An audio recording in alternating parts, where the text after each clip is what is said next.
Snow days no longer mean a break from school days, at least for some students. KOIM's Zach Dodge has what the Carthage School District is doing to keep students learning as snow days go virtual. 8th grader Ava Fullerton has some different classmates. It's her younger sister Leah and brother Brady. It feels weird.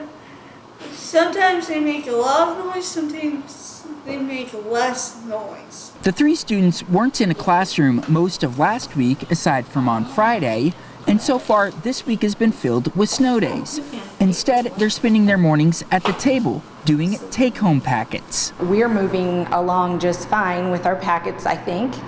It seems to be going okay. It allows us to do what is in the best interest of everyone safety-wise and still make sure that we are able to provide learning opportunities. Learning from home isn't a new concept for anyone, since schools had to do it in the spring because of COVID. But Beth Ford with Carthage School District says this is different because the district was much more prepared.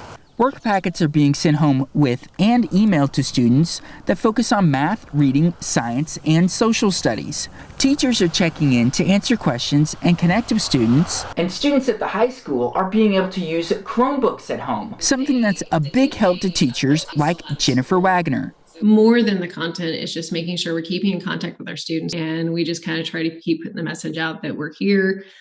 Do what you can. That's all we expect. Ford explains the big advantage behind AMI days is that most snow days won't have to be made up later in the year, something Heather thinks is great. We never had an AMI packet, and I can remember being out of school for some time when we would have weather in the winter when I was a kid. So I think they're doing a really good job. In Carthage, Zach Dodge, KOAM News. The state of Missouri allows school districts to use 6 AMI days for inclement weather. Ford says tomorrow is the 6th day for Carthage, so after that, days will have to be made up. We're going to have some tips for keeping kids engaged while learning from home on our website later this evening.